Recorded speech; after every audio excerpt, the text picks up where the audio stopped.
And now, a man with giant areolas, Mike Taylor.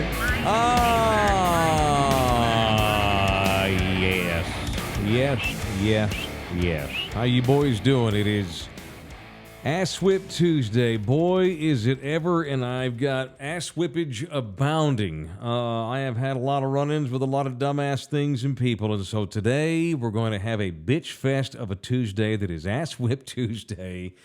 Brought to you in part by Hank the Realtor from Vortex Realty. It's at Hank. If you're getting a divorce and you need a new place to live, or she does, my man Hank will help you out with that. He does this all the time. No matter what it is you need a house for or a real estate man for, go to Thunderdome Reps. And that's our guy, the real estate agent of Thunderdome, Hank Perez from Vortex Realty, serving Bernie, New Braunfels, all the way down in the south. And, of course, San Antonio, Texas. If you're thinking about selling your house, let Hank run comps on your place for absolutely free.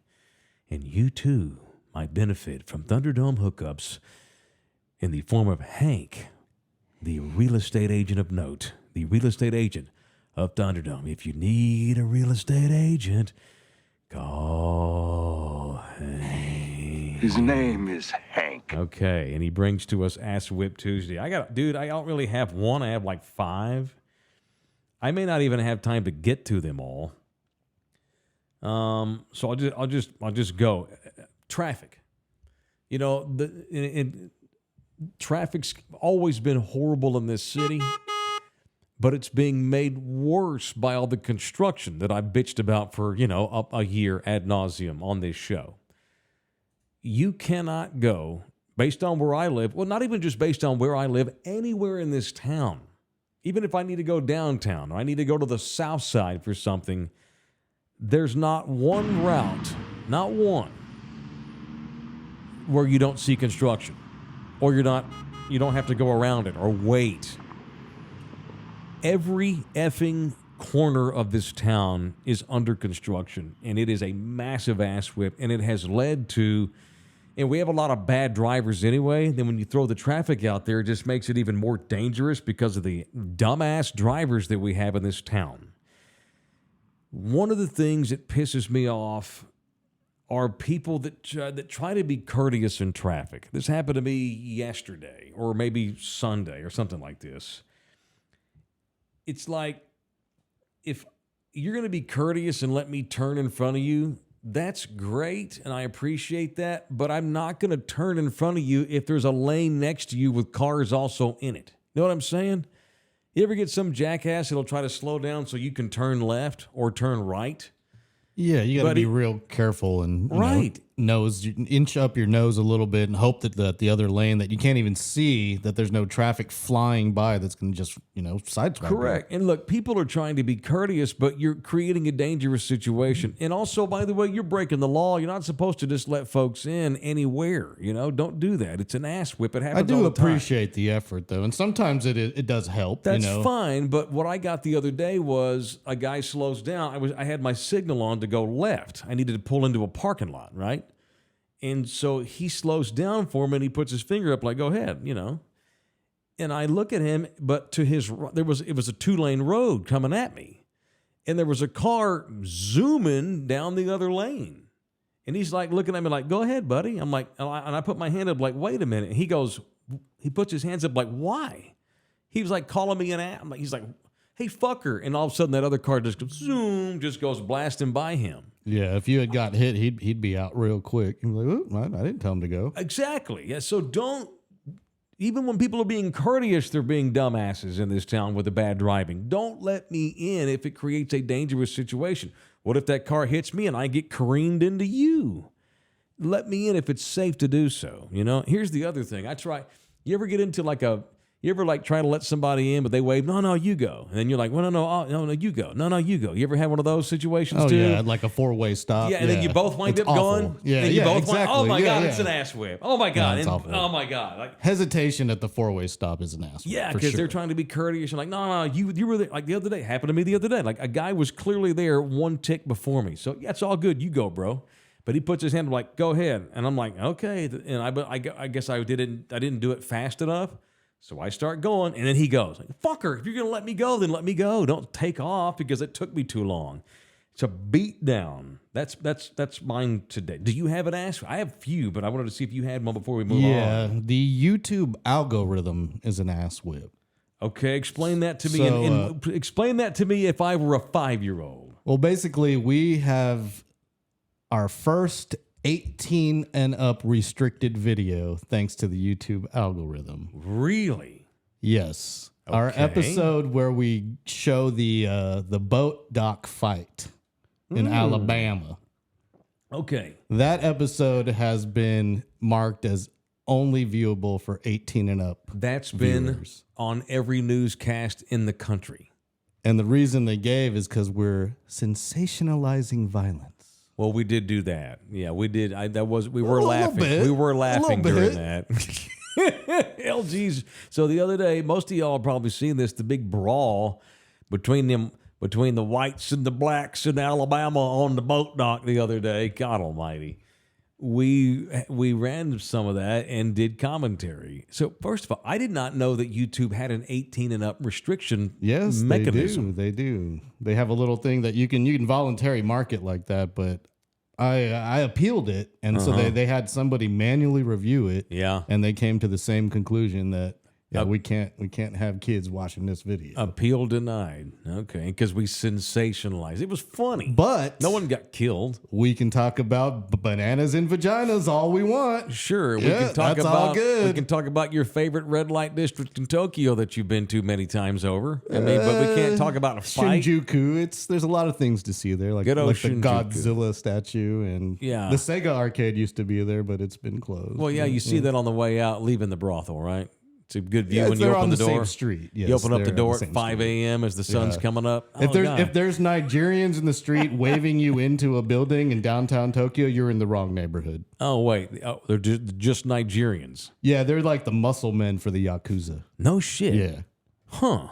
Why Nigeria? Why not Algeria? Why Or not they're like Chad? Why not Chad? Why I don't not know if they're Morocco? the muscle men. Maybe they're like the touters. Because the guys like, hey, you need a lady? Come in here, blah, blah, blah. Nigerians. Yeah, it's weird. Why very that? weird. Why that? I don't nation? know. That's just, it's weird. I need you to do research on that now. I have no idea. We have some listeners in Tokyo, don't we? We have at a least couple. one. Yeah, I'm not. Maybe they have some more insight than I do. And it's not that I don't give two shits about the red light district and brothels. I want to know why specifically Nigerians. And how do you know? How do you know that they're Nigerian? Did you interview one for Flying Away TV or whatever? No, because like the places I was staying, the locals and stuff, they warned me about them. They said, don't ever, fall for the trick by going into one of these bars or these clubs that they're trying to make you go into. A lot of them are like these little seedy karaoke bars. So you don't know that they're those kinds of places. Hey, we got two yeah, but $2 Fireball, $2 Wells. Yeah, $20 titties. They definitely are. They are. Okay. Yeah. All right. So you mentioned this the other day, and I looked it up, and it looks like, and it's true. He tweeted this out the other day. I have another ask from Elon Musk has threatened to remove the ability to block people from following you on X, aka Twitter.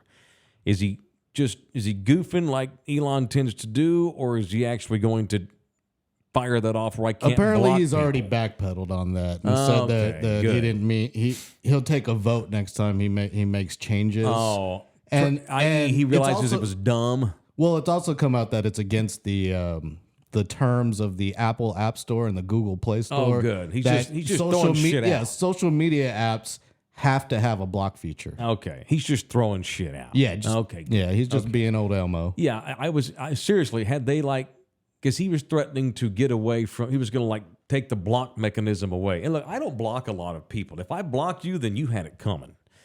You got personal, mentioned somebody that's in my family or whatever. Other than that, I don't like to block people. I believe in freedom of speech, and I certainly have thick skin, and I'm doing this show for a living. I welcome the criticism. What have I said forever? Love and hate are both my friends. You haters out there, y'all help keep me in business almost as much as the lovers do, and that's great. I don't want to have a show where everybody agrees with me. I want there to be give and take. I want there to be disagreement. I want there to be backlash. I want there to be criticism if it's constructive and not over the top personal. So if I block you, then your ass had it coming. because I don't block them. Now, that all being said, if they remove the block mechanism on Twitter, I'm going to delete my app today. I just won't use Twitter anymore because that's bullshit. But now he's backpedaling, and turns out he violated Apple's code, so I guess it's okay. That's good. All right, show brought to you in part by R&R Auto Glass. They are easy to find right there by the airport at 281 in Tacoma.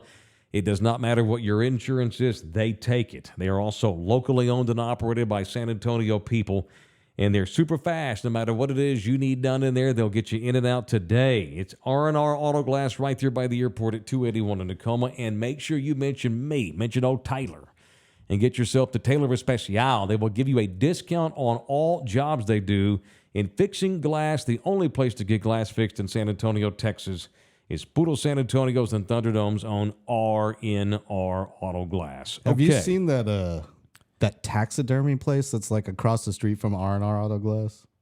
I've seen the sign. Why? You've seen the bear? On top of the sign? I haven't seen the bear. I didn't know they had a bear. It's. I guess they put it up there in like the early 90s or something. And okay, it's just like it's like deteriorating. It looks awful. Sorry, I just thought of that when you mentioned Tacoma. No, I must be lying to you. I swear I can see a white and black taxidermy sign in my head. There's a taxidermy place, but it's got like the skeleton of what was once this taxidermied bear on top of it. Oh, God. Yeah. They just let it stay up there in the elements all these years. They need to put new fur on it. That's for sure. Either redo it or get rid of it. It's unfortunate. That is. Like Red McCombs got rid of the big Indian dude, remember? Yeah. That was for different reasons, though. Save that bear, refurbish the bear. There's many other stuffed bears you can put up there. I've never seen that before. All right, man. I am super stoked for the Spurs. Matter of fact, we had some discussions with some dudes at the Ringer last week when we were there on Friday night, and they were talking about doing some Spurs watch parties. I've talked to my boys at McFinnigan's, the official bar of Thunderdome, McFinnigan's at 410 in Blanco, about doing some Spurs watch parties. No one told me. Well, I'll let you know when they come. I'll give you a heads up. I am stoked for Spurs. And we are open to doing some Spurs-only material for subscribers and or members of this show. By the way, subscribe to us for free. But better yet, keep us in business by becoming a member. It's only $6 a month to be a member of the YouTube show, Mike Taylor Live. Look me up on there and become a member. And we're looking to do some Spurs stuff this year, some exclusive stuff. Kind of like in the same vein as the guest that we're about to have on, a guy that was one of the first in this town to blog about the Spurs going back years and years ago, a guy that I should have had on the show already because I really respect the work that he does. It just didn't happen, and I have ADHD and finally got around to it. So there's a show on called Locked On Spurs that's produced out of Ken's 5, right, LG? And the guy that runs that show, matter of fact, our boy Nick Mantis, who was on the other day, he's a guest on that show. My boy Tom Petrini, who we had on from the NBA draft, he also works on Locked On Spurs for Ken's 5. But the guy that makes it all work is a dude called Jeff Garcia, and I just had a conversation with that guy. We had to do it already because he's in the middle of a move away from Queens, New York, full-time back to San Antonio. So it's Taylor and Jeff Garcia from Locked On Spurs on Mike Taylor Live. It is Jeff Garcia from over at Ken's. And those boys over there, led by Jeff, do a real good job covering the Spurs for Ken's, part of the Locked On stuff. So they're Locked On Spurs. And Jeff is the primary guy over there. Our boy Nick Mantis, who was on with us the other day, he does stuff with Jeff, too, on occasion. I think there's my boy Tom does stuff over there, too, with you, doesn't he, Jeff? Yeah. He chips in every once in a while, yeah. That's cool, man. Well, I have a respect for you and guys that have been talking about the Spurs for the last couple of years. I'll be honest with you, I haven't given two shits about the Spurs in about 3 years. I mean, okay, it's been rough, kind of, but it's been so rough. I mean, I got to build ratings and revenue. But dude, you literally you host a show that's called Locked On Spurs. You're locked in, having to talk to them about them. Yeah, you are a good man. How have you been able to get through the lean times, and how excited are you to at least have? I don't know how much better they're going to get, but at least now there's sex appeal to the team. So sure. I'm sure you're relieved. But how has it been? having to fight through all these 82 games the last couple of years, man. Let's put it this way. I went from talking about Bryn Forbes' lunchbox collection to now I got to talk about Wemby. I mean, that's how dramatic it's been. It's just been. I mean, look, I credit the fans. They really tune in. They'll leave comments and they'll spark some ideas during the lean years. So I was able to feed off that. But now there's something actual to talk about. Look, there was stuff to talk about with DeMar and LMA and Claw, all that stuff. But eventually, man, there were times, Mike, where I was the night before I had a guest schedule saying, I have no idea what I'm going to talk about. And then sure enough, boom, we just rolled with whatever came up, whether that had been freaking Bryn Forbes or Gary Neal. I mean, it was just whatever we could figure out. We just figured it out.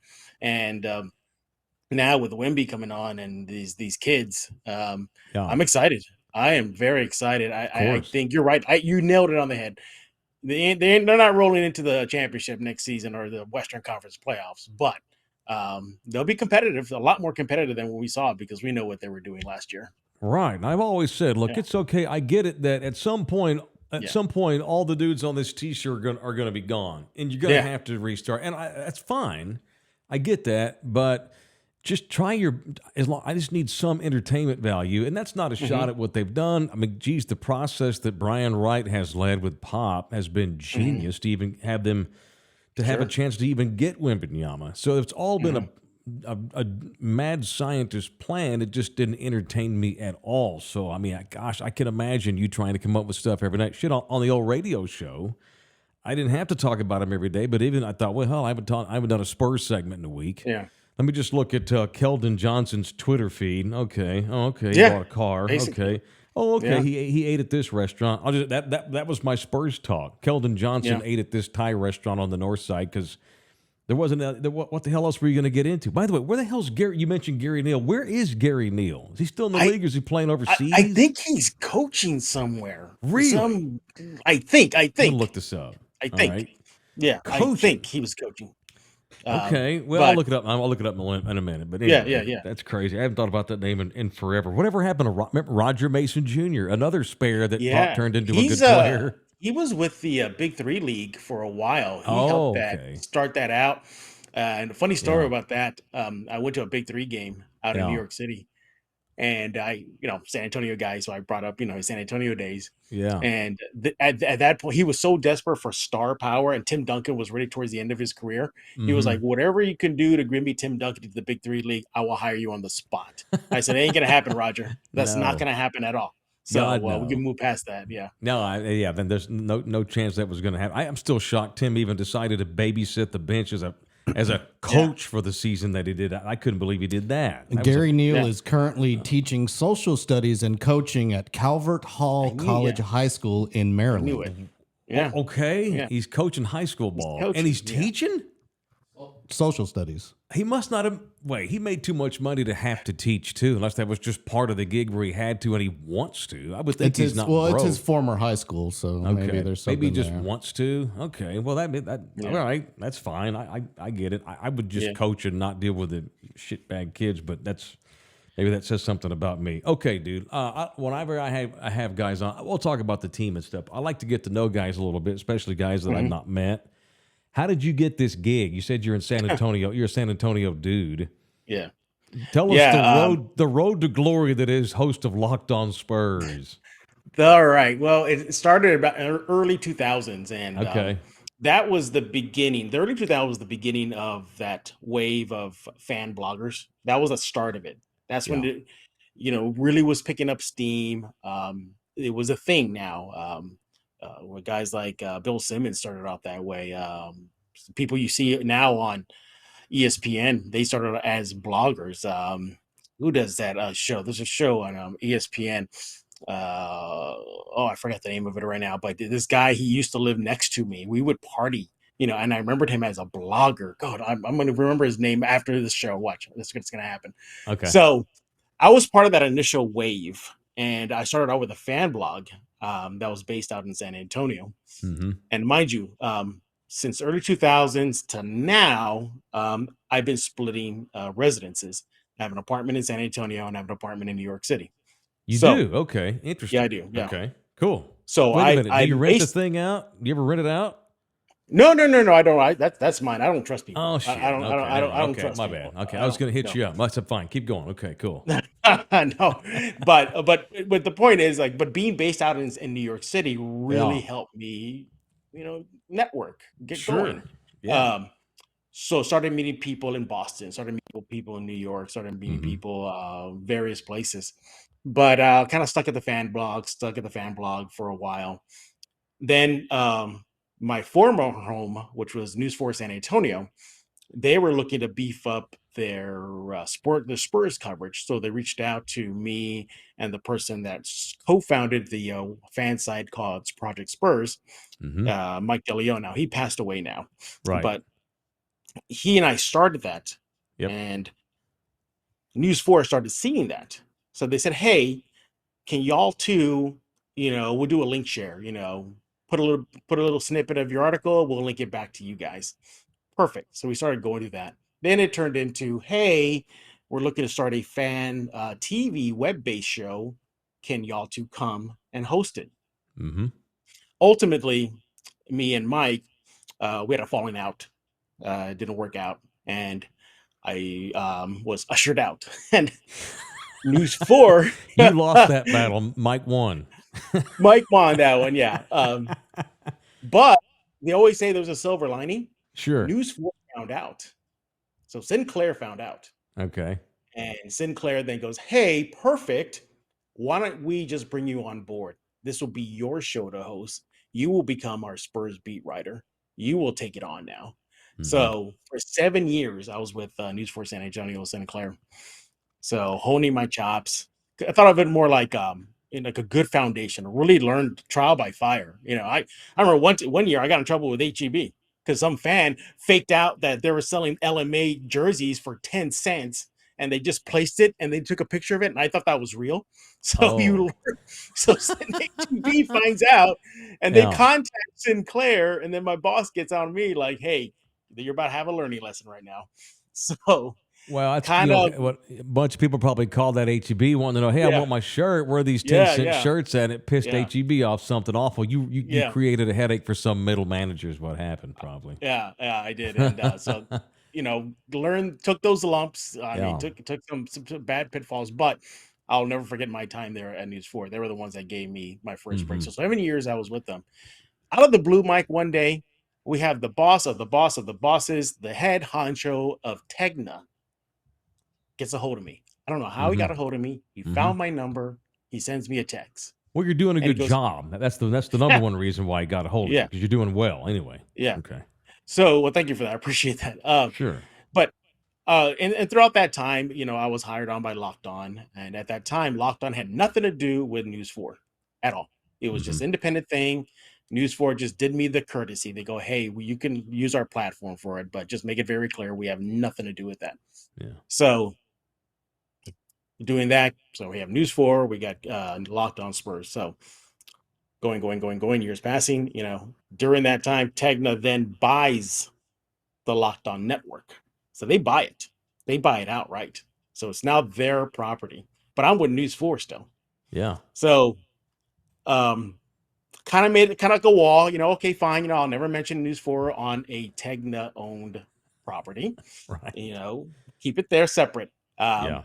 But the head boss found out, and he goes, "Hey," he goes, "let's set up a meeting." So we have the head honcho at Ken's Five, his boss, the entire Texas, honcho, and then the digital manager there.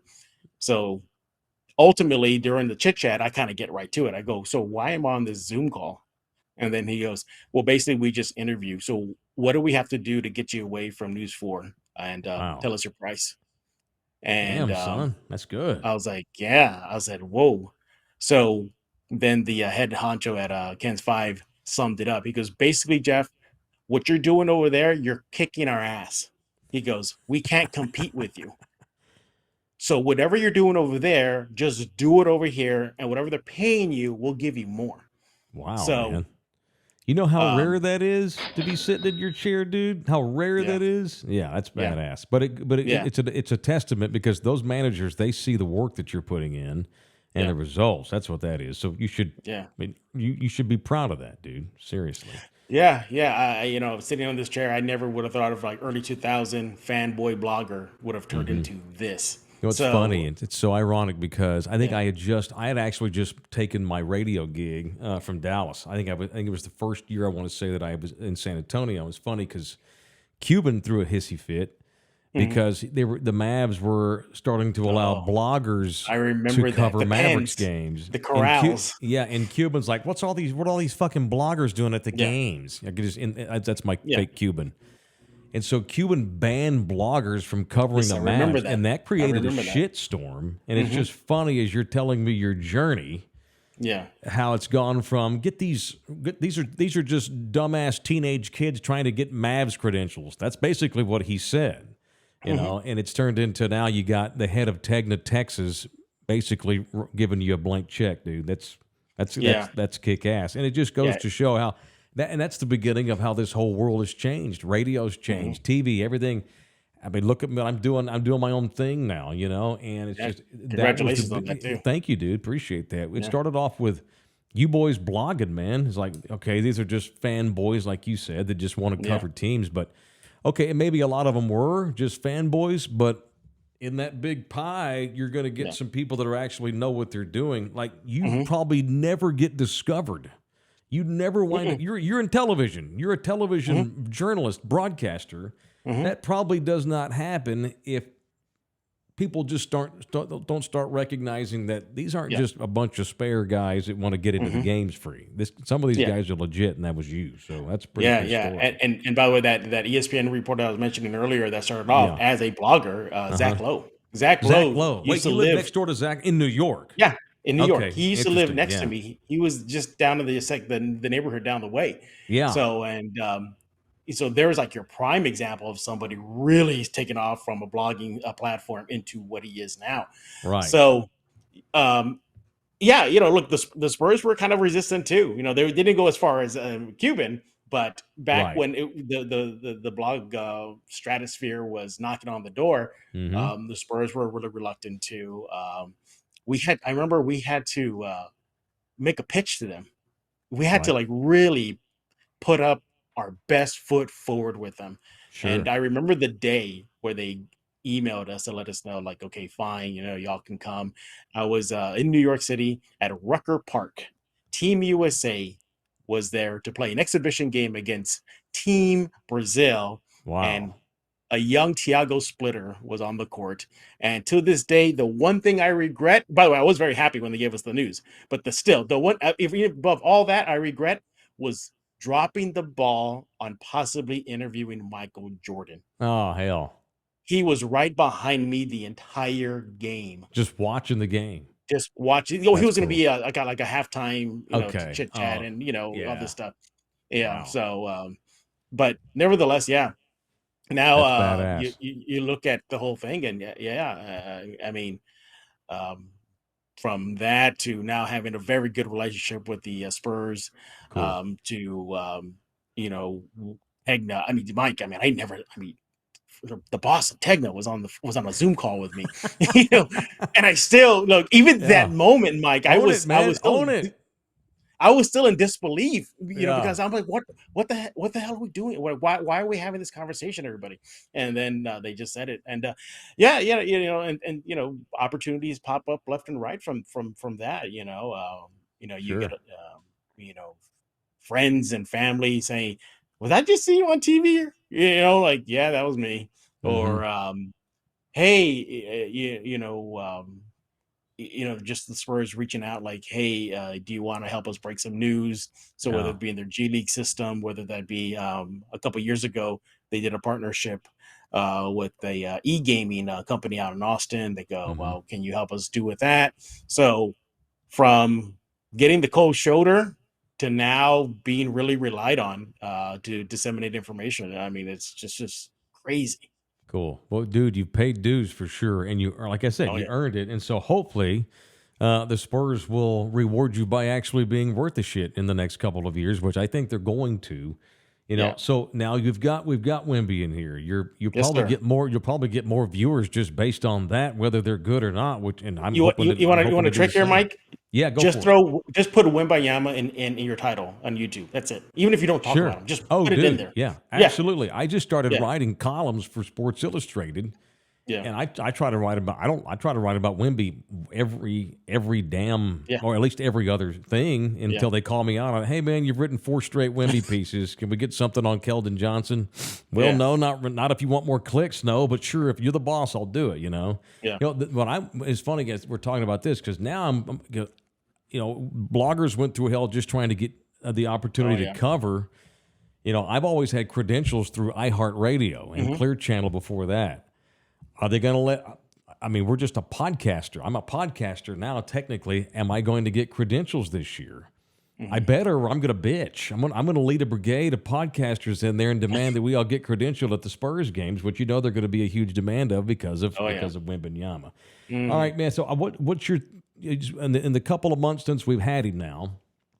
Wanted to see where your head was with him, just like right now, because I think that, and thank God he seems to be a pretty well-rounded young man. And I think he can handle all of the crap that goes on around him because it's nothing but knee-jerking. He doesn't make any shots in his Summer League debut.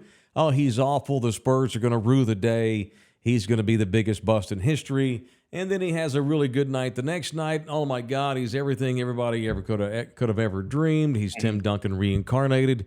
And Pop has tried to preach, just let this dude be him, So I'm not worried about him, but I'm just beaten down by. I don't have time for very many opinions on Wembanyama. Yours I do, but very few other people because none of us know what the hell we're talking about. We just got to let this shit play out.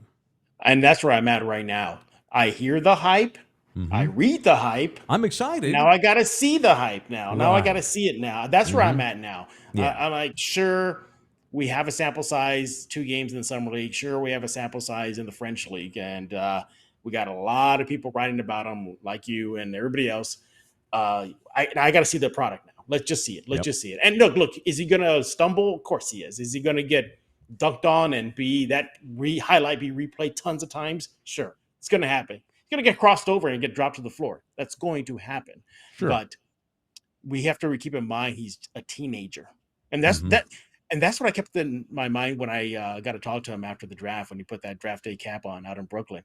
In my mind, I'm thinking, we're talking to a 19-year-old. So keep that in mind. We're keeping a 19-year-old. But you're right. He does carry himself well. We'll see how that translates over. Is he going to do some kid stuff? Sure. He painted his hair purple and yellow recently. So I saw that. That's just part of the territory. They're going to grow up, and the good news is that the Spurs, the right situation, as everybody's been saying, they'll take care of him. I think they learned a lot for the Kawhi Leonard situation. Because guess what? Wemby, he's going to want to put his product out there. He has that drink. He has a deal with the NBA 2K League video game. The NBA 2K4 video game. He has a thing with Nike. So, he's going to want to push his brand out there. Timmy wasn't like that. Amani wasn't like that. Tony, to a degree, he was. Remember Balance Toile? CD? Yeah, sure. He tried to impregnate Evil Longoria as soon as he could. It just didn't work out for him. Yeah, for sure. But Wemby he's part of this new generation of players that want to get their voice out there. And so the Spurs are going to have to work with him with that and move forward. And it should be an exciting time. And listen to everybody, the Spurs are not having a river parade next year. That's not going to happen. That's right. Probably not going to happen the following year, and even the year after that. But they're on the right path. And I know, Mike, you're not going to be surprised by this, but I'm not going to be surprised if they flip current players, to get better. Oh, God, we thought, no. They'll never trade DeJounte, right? He's an all-star, but they did it because they were for the betterment of the team. Absolutely. And if Jeremy Sohan winds up being a bad influence and he's got him in all the titty bars in town, you bet your ass they'll trade him too. Exactly. Well, he's already painted his hair like Jeremy. He's testing the waters. I saw that. I saw Sohan. You're trying to see how far you can go before you Yeah. cross over the line. Right. That's fine. He's 19. Let him do it. It's Yeah. okay. The Yeah. Spurs can handle He's it, and he can't too. I'm just goofing Yeah. about that. I love Jeremy Sohan. He's kind of the Oh, yes. clown. He's kind of the class cut up, but I think it's the good kind, not the bad kind. You know what I mean? I wrote an article about that on these. I'm sorry, I think my old home, Ken's Five, Ah. and um, he did an interview with Polish media, and he put it out there. He said he wants to be one of the top 3 Spurs next season. So Cool. sure, that could fit, but there's probably 4 that'll be vying for 3 spots. So that's what Wemby, Sohan, Vassell, and Keldon. So well, we'll see. And he self-recognized that it starts with his shooting. So he told Polish media that it's going to start with my shooting, but we'll see. I mean, that's okay, great. Again, I hear the talk. Now you got to walk the walk soon. Yeah, and he's all ball on the court during games. He's all about ball, and I appreciate it. So you can go paint your hair whatever the hell you can paint your hair whatever the hell you want, as long as you're all about business when the ball gets tipped and so forth. I love the kid, and I can't wait to see him and Wemby together. Yeah. I hope he I'm does. excited I hope he also. is one of the top 3. Just because I like him personally because he's fun. Yeah. All right. Yeah. And that's what's good about this young squad. They're still got some molding to do, but they're going to be exciting. 19 national TV games next year, including NBA TV. So talk about the Wemby effect, not just with food and T-shirts and ticket sales. It's now with TV, and it's going to get bigger if he does live up to the hype. Yeah, man. So, all right. Well, dude, thank you. It was, I should have had you on a year ago. I appreciate you doing this. Not a problem. It's Thank way you. too late and overdue. So, where in New York do you live? Well, right now I'm in Queens, but Queens. Okay. my time in New York is winding down. It looks like I'll be going back home on a permanent basis soon. Are you in Queens now? Yeah. This is why I have it. Oh, you're from your place in Queens now. Okay. Yeah, that's why I'm facing this way and not showing out that way, because there's a bunch of boxes and brooms and trash everywhere. Oh, okay, so you're well, shit. I caught you at the end of your New York run. You're moving. Well, that sucks. Well, did you realize that? Oh yeah, New York's the highest cost of living city on the main 48 states, or what? Let me tell you, it's not a matter of that. I know it comes with the territory. It's actually going out, and you have to have your head on a swivel. I mean, it's just ridiculous. Yeah. From the spike in stabbings. Yeah, we get reports about that on the local news here. There's an increase in stabbings, and there's be careful with that. And the cost, but ultimately the cost of living is just high. Are you in the Flushing area? No. Okay. I'm in the Long Island City area, which is basically that last city before you go over the bridge into Manhattan. So when I walk out of my street, when I walk out of my, you're not Bradley Cooper's neighbor there. That's a different. No. But it's basically when I walk out of my apartment building and I go to the street, I look to the right and there's a skyline of New York City everywhere. That is but I'm gonna miss it. Yeah, I'm gonna miss it. I'm more of a city guy. I'm definitely that. I'm a city guy. I like the fast pace. I like the hustle and bustle. When I do go home, and I am from San Antonio, born and raised on the South Side. But man, there's some nights, Mike, where I go crawling up the walls. Like, God, it's too quiet. Ugh. We're shutting down at 2. Well, my one of those hipster apartments that Graham Weston's built right there in the middle of all that shit downtown. You know what, Mike? I went to visit family a few months ago. And I was amazed of how many apartment complexes are popping up left and right. It's very urban now, for sure. Yeah. I mean, I don't own a car in New York City, and it looks like I probably won't need a car in San Antonio at this point. I mean, really. With Ubers and not if you stay in that little bubble there. No, but getting up to the Rock for practices and stuff, you'll need to figure that out. Yeah, but you'll figure it out. All right, dude. Well, look, have a good move. On a weekend, you decided to do stuff with me, and I appreciate that very much, dude. Anytime. Thanks a lot. And an offer of Locked On Spurs, come on and chat with me. You got my number now, man. I don't have a day job anymore. I'm just doing podcasts. So hit me up. I got shit tons of time. So and I won't cuss I know Ken's will get upset. So call me. That's a little different there. Ken's will definitely string me up. I promise I'll be good. All right, dude. All right, Thank you very so much, man. Jeff. All right, that's Jeff Garcia, a guy that I have wanted to talk to for a while and finally got around to doing it. And that's a true story, that Cuban story. Mark Cuban banned all bloggers because he didn't take them serious. Okay, you're letting little spare-ass weekend television sports reporters that don't know shit about the team come cover the team because they work for a major television company. These bloggers, a lot of times, are 4 times more knowledgeable than a rando sports weekend producer guy from television stations, because it's all they do is cover those teams all day long, where these reporters only cover the Spurs on a part-time basis because they're covering all the other sports. And it's because they work for Belo, or they work for CBS, or they work for Tegna or whoever. That doesn't mean they just automatically get all this credibility as an individual. Maybe the companies have credibility, but not that particular reporter. So Cuban banned all bloggers, basically just disrespected them, compared them to a bunch of dudes sitting in the basement of their mama's house, blah, blah, blah, which was horseshit, because guys like Jeff Garcia, I'd put Jeff's knowledge up against just about anybody's Spurs knowledge in town. That goes for me and Jeff McDonald and Mike Finger and anybody else that covers the NBA or the Spurs. And I'm a writer too, as you know. But I'd put Jeff up and a Spurs off against anybody in this town. So you bet your ass bloggers earn their way the hard way, but they deserve the accolades they get. And good on people like Tegna and Ken's Five for bringing Jeff in and realizing that we got something here with these bloggers. That's a good story. All right, yeah, we need to make sure that we get a credential request in by the deadline, whenever that is. Yeah, put that in your little notepad. Let me put that in my little notepad. My little notepad. Yeah, use your little hand to write in a little notepad. Okay, with my little pen.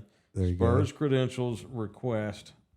Okay, do you want season credentials or just whenever we just Well, periodic? yeah. I mean, season would be. If we're gonna get season, then you and I need to go there a lot, like two times a week. Yeah, and camera access as Camera well. access. Yeah, we and need video camera, so we can roll on the pressers. Yeah, access. Definitely not to do bits at all. We'd never ever dream of doing a bit for the show ever. As in ever. Okay, cool. Right on. Yeah, that's it. Okay, show brought to you in part by the San Antonio City Soccer Club, the official soccer club of Mike Taylor Live and Thunderdome. They have over 1,500 kids in this league. Tons of teams that travel all over the place and not. You've got 4-year-old beginner leagues, just little kids running around not knowing what they're doing, all the way up to college level, 19-year-old high level. Traveling band type stuff. It is the San Antonio City Soccer Club. Founded back in 2004 and has only gotten better and bigger as the years gone by. And now we're partners with them, and we are asking for Thunderdome's help in helping us sponsor fields for the fall league seasons. Okay? Put your name on one of the pitches. We have 2 people that have sponsored fields. We need 6 more. Thank you to the Methodist Health System. And thank you to Sunburst Gymnastics for putting their names on soccer fields. If you have any information or you want some information about jumping in and being a partner with the official soccer club, hit me up with a DM. Shoot me an email at miketaylorshow@gmail.com. It is the San Antonio City Soccer Club. It is Ass Whip Tuesday. I have another one. So it's happened twice now in the last week and a half, which is the reason I'm bringing this up. I'm not saying it's an epidemic, but I've noticed it twice now, and I'm worried it's going to continue. Guys in their big pickup trucks in public parking lots. So we were having brunch Sunday, me and Nina, at a place in town. I don't want to say the name of the place only because this has nothing to do with them. A patron that was in there. We were eating outside. It was brunch, and it was under a roof, and it wasn't so hot, so we were out eating outside. And there's cars parked all along right there where the outdoor eating area is. Some dude comes out and gets into his big old fucking diesel engine truck, which is fine. And he had backed in, so that his tailgate is facing us where we're sitting in the outdoor portion of this restaurant. So it's 20 feet away, the ass of his pickup truck. But he decides to do what a lot of guys that have pickup trucks do and start the truck early and then let it run. I don't know why people do that. It's truckers that do that mostly. Or these kids with some of these hot rods, grum, brum, brum, brum, they just want to let their car run so they can show it off. That's fine. If you want to force us all in society to hear your cool engine run, that's fine. But when you do it with your fucking tail facing a bunch of people eating breakfast, and dude, I thought, and it's blowing out that fucking diesel, runoff, those emissions coming out of that tailpipe.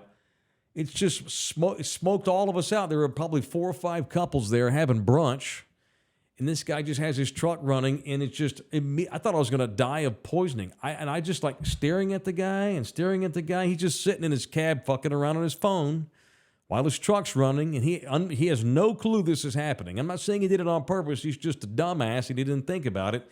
And he's just letting this toxic shit from his truck just go all over us while we're eating. And it was a good 2 minutes before he pulled out. And I was this close to saying something, but Nina would have got upset with me, and I understand. But I was thinking, I'm going to have to go tell somebody in the restaurant to tell this fucking guy to go away. He's just sitting there dicking around while he's just blowing toxic fumes all over us. Nina was joking, golly, I'm gonna cough up black soot all over my eggs here, because we were ingesting his fumes. If you're in a truck, it's fine if you want to involve all of the city in how awesome your motor sounds. That's great. Just don't do it when you're facing people trying to eat or just people that are outside, so you don't poison the shit out of them. I just wanted to get that off my chest. I have a love-hate relationship with truckers, dudes that drive trucks. Most of you that have big pickup trucks, you don't need them. It's a waste of time because you live in the fucking city and you never put anything back there but maybe your cousin. So having a truck, it's just for aesthetics because you live in Texas. Well, let's just be clear. These guys are not truckers. Your brother is a trucker. These guys are not truckers. My brother drives an 18-wheeler. These guys own giant pickup trucks. And I have other family members that live on farms or live out in the country, and they haul shit, and they hitch things up to the back of their trailers and run shit back and forth. You know how hard it is to haul shit in those big-ass lifted, jacked-up trucks? You can't even get anything up to the tailgate. Nonetheless, you live out in the country and you got acreage and you got to roll up hay and shit. That's why you need trucks. You work for you live out in Thrall and you work at the bull riding ranch. You probably need some trucks. If you're John Dutton and you run 8,000 acres of land in Yellowstone National Park, you need a truck. If you live in San Antonio, Texas, and you live in the middle of the city, you don't really need one. But if you just want one because you think they're cool, that's fine. Have some goddamn etiquette when you go to a fucking restaurant. Biatch. That's it. Sorry for the cussing. Just wanted to get that off my chest. All right, it's time for Taylor Trash on Taylor. Yeah.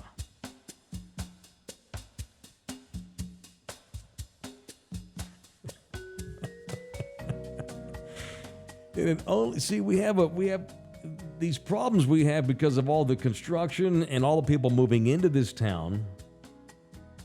It's created this domino effect where you've got bad drivers, inconsiderate drivers like the asshole at the restaurant, mixed in with the ever-expanding population we have in our town, mixed in with TxDOT's never-ending construction projects in our town. I think I read the paper a couple of weeks ago. There has been construction going on 1604 for 63 years. 63. 1604 wasn't a full highway 63 years ago, which means ever since the day they decided to have a 1604, it's been under construction at some point. But with the booming population of our town, with businesses going up left and right, and now, of course, the construction is as much as ever trying to keep up with the expansion, and it's not. It has created a massive headache in this town, man. There are days now, and matter of fact, today, driving over here today, it took us 35 minutes because we had to go around construction twice. And all that does is it congests the clear roads because people are avoiding the construction areas. And so they're going to the few highways that are clear, and that creates, a backwash of traffic. It's starting to feel more and more like living in Austin. And I lived in Austin for 3 years, and I like the amenities of Austin. I love Austin's amenities and things to do. But the traffic cancels all of the feel-good out with living in Austin, and I did not want to live there anymore. It's a great town. I love to visit. I don't want to live. I'll never live there again because of the traffic. But in the last several weeks this summer, and then throw in the fucking heat, I've never had more road rage and I've never had more frustration in a car than I have in the last probably 90 days to 120 days. It's not as bad as Austin, But because I'm so used to living in San Antonio where traffic flows so freely versus all major other cities, but now all of a sudden we're starting to become like them, I'm actually more mad because don't take away my San Antonio, damn it. But they are. San Antonio. And dude, it's not going to fix. How many babies are born a day in this town? 50? Too many. How many people move to this city from outside of this city every day? Too many. 50? The reason why there's so much construction is because of the expansion of the city. But that leads to all of these problems that I've mentioned. And I also don't think that it takes so long to do construction projects. By the time they finish them, they're going to need to do more. It is not keeping up with the expansion of this town. I don't know where you're going to put all these people. At some point, like my kids, when they're my age, they're going to live in a San Antonio that is going to be high rises everywhere, or multi-level buildings. Maybe not high rises, but 3 and 4 and 5 story buildings everywhere. This whole shit where it's just a McDonald's, and that's all that's there on that land, and then next door is a Bjorn's Electronics, and that's all that's there. In the future, this town's not going to be able to do that to house all the son bitches that live here. Everything's going to go up, like in New York or San Francisco or Tokyo. Well, it's just like what's happening in Austin, like you said. It's those multi-use buildings where it's businesses on the bottom and residences above. Right, or business. Yeah, exactly. Yeah, on top of each other. It's the only solution. It is creating road rage. It's creating headaches. It's creating car wrecks. It's dangerous. I am beaten down to no end by the ridiculous amount of construction. Again, 1604 has been under construction for 63 years, and I get that we'll always have some construction. There's too much at once right now, and it's bullshit. I'm tired of it. That's it. All right, Taylor Trash brought to you by Hardwick Mortgage. The website is hardwickmortgage.com. You're thinking about upgrading. Stop moving into this town. Because as you know, and home prices have increased significantly in recent years because of all of the people moving here and being born here, and there's more demand, which means that you can put a premium on these home prices. And if you've decided, hell, I'm going to get out of here and move to Bernie or something and get out of the middle of the city because it's getting too crazy, I want to sell this house, my boy Brad Hardwick at Hardwick Mortgage can help you do that. If you're in the market to buy a new home, that's cool too. They can shop across multiple lenders all over the area to get you a good deal. See what you're pre-qualified for today by hitting up my boy Brad at hardwickmortgage.com. The information is presented for informational purposes. This is not a commitment to lend or extend credit. Information and or dates are subject to change without notice. All loans are subject to credit approval. Other restrictions may apply as a result of refinancing. Your total finance charges may be higher over the life of the loan. Visit hardwickmortgage.com for more information. It's Hardwick Financial Services, NMLS ID 1972012. Hardwickmortgage.com. Hardwickmortgage.com. All right, it's Ass Whip Tuesday on Mike Taylor Live. I don't know what the solutions are.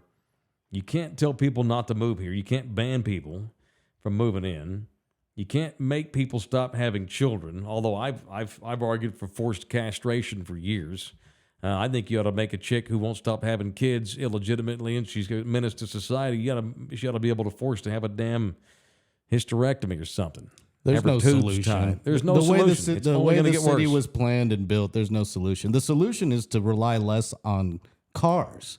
Public transportation is a solution, but the city can't do that. So no, the city won't. We won't everything build a you've train. been bitching about today has been automobile related. Correct. So if like eating at the restaurant, if they made that whole area just walkways, like wherever you were eating instead of parking lot, then you wouldn't have that problem. At some point, man, I'm going to have to move out of this city to like a place up in the hill country or Catula. I don't want to go far anymore because it's too much of a beating to have to go down. This city's, and I love that about this town because I've lived in big towns. I grew up in the metro sex. I've spent a lot of time in Houston. I've been to New York, San Francisco. I've been to fucking Honolulu, the most congested city. Austin. L.A. And one of the many things that our city has stood apart over the years with is the easy free flow. But we're losing that daily, and I'm afraid it's gone. I think it's gone. We're not going to get it back. LG's right. this town is turning into the other big congested cities in this country. And so we've got to catch up. And the solution is just find a little bubble somewhere where your grocery store is close, your gas station's close, schools close, dog parks close, movie theaters close. So you don't have to get into a car every time you do something, because it takes it. When I lived in Austin, if I had to go run an errand that required me to get into my damn car, that was my day. I had to plan, I got to go to Walgreens to pick up a prescription. I'm going to have to plan my day around this, because I know it's going to be over an hour to get there. Then I've got to find traffic. I got to find parking, go in there and get the prescription, and it's going to be another hour to get home. So I might as well, I'm going to have lunch because I'm going to be gone for 4 hours.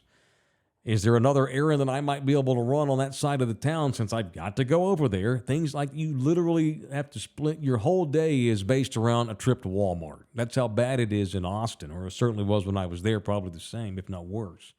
And we're creeping to that by the day, and it concerns me. All right, I wanted to clarify something. And I was talking to Jeff Garcia from Locked On Spurs. I do not think that Jeremy Sohan is a knucklehead. I think he's a goofball for sure. And so far from what I can tell, he brings levity to the roster and the locker room, and that's good. Yes, I saw Wembanyama dyed his hair a couple of different colors, kind of like Jeremy's. Maybe it's just a fun-loving summertime bit. Maybe he shows back up with his legit hair color for training camp. Maybe he doesn't. Again, this goes back to what I said for years about Nuke LaLoosh, Bull Durham. Go win a bunch of damn games, you can do whatever you want. You got fungus on your shower shoes, you win 20 games in the big leagues, then the media will just think, oh, you're colorful because he's got fungus on his shower shoes. But he's won 20 games this year. All right, he's just colorful. But until you win 20 games in the show, having fungus on your shower shoes means you're a slob. Point is, I don't care if Wembanyama's dyed his hair. I sound like an old-ass man. We're actually debating that. And, yeah, I think that's probably Jeremy Sohan influence, because they've been locked up at the hip a lot since he got drafted. But I think that Jeremy can bring something out of Wemby that he probably can afford to do. I also think Wemby and his attitude will have an influence on Jeremy, I hope. Not that Jeremy's not a pro, but Wemby strikes me as a pro's pro. He's serious. He's here to win a bunch of games and get better and go to the championship. And whatever the hell color his hair is, they get to the finals, he can do whatever he wants to with it. But until then, okay, that's cool. Make your hair whatever you want. Just make sure you're developing and doing all your work. And so far, we have no reason to think that he's doing anything but doing all of his work. Wembanyama gets it, and he's going to be a stud.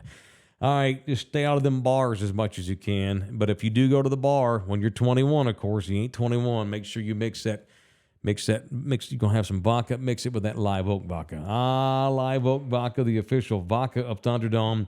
Beeville, Texas' own, the official Thunderdome vodka, too. Coastal Bend Distilling is where they make it down in Beeville. Remarkably clean with soft expressions of whetstone and rainwater in 2022. In the Super Bowl of spirits, Live Oak Vodka got a 91 rating. Few spirits get into the 90s. This one did. And no matter what gets thrown our way, Texans have a way of not only surviving, but rising above. Call it determination. We got the heart of a mighty oak.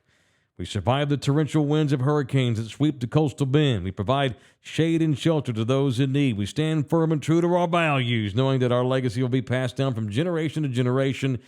And we'll figure out a way to get through all this damn population boom and traffic. But while we do it, we're going to drink Live Oak Vodka because that's Texas vodka, and that's our vodka, too. Thank you to the boys at Live Oak Vodka in Texas. All right, thank you to Jeff Garcia from Locked On Spurs and Kins. I'm going to have that dude on again a few more times during the season. I like that guy. He was impressive, and I'm going to have him on again. All right, thank you to Jeff. Thank you to DJ LG. We'll see you boys mañana. It is People I Want to Punch Wednesday. You boys stay good. Love you hard. See you later.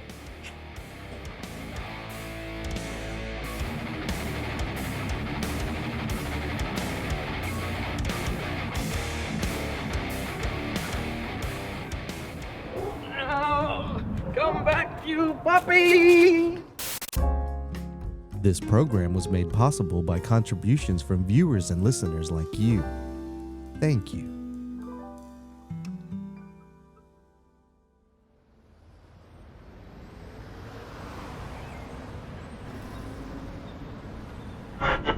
crossbound